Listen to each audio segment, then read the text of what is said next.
মেহেরপুর সদরের আমদহ ইউনিয়নে বৈষম্যবিরোধী ছাত্র আন্দোলনের উদ্যোগে শীতবস্ত্র ও কম্বল বিতরণ করেন। বৈষম্যবিরোধী ছাত্র আন্দোলনের উদ্যোগে আজ মেহেরপুর সদরের আমদহ ইউনিয়নে শীতবস্ত্র ও কম্বল বিতরণ করেছ।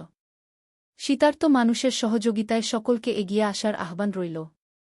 মেহেরপুর বৈষম্যবিরোধী ছাত্র আন্দোলনের আহ্বায়ক ইমতিয়াজ আহমেদ বলেন, একজন শীতার্ত মানুষের গায়ে একটি কম্বল দিতে পারা অনেক আনন্দের বিষয়। আমাদের প্রত্যেককে স্ব অবস্থান থেকে জনসেবায় নিজেকে আত্মনিবেদন করতে হবে। জনসেবায় আত্মনিবেদন করা পরম এবাদত। মেহেরপুর বৈষম্যবিরোধী ছাত্র আন্দোলনের যুগ্ম আহ্বায়ক তামিম বলেন, আমাদের সামান্য সহযোগিতা তাদের জীবনে এনে দিতে পারে এক টুকরো সুখ। কনকনে শীতে ঠকঠক করে কাপা মানুষের গায়ে শীতবস্ত্র জড়িয়ে তার মুখে হাসি ফোটানোর চেয়ে আনন্দের আর কি হতে পারে।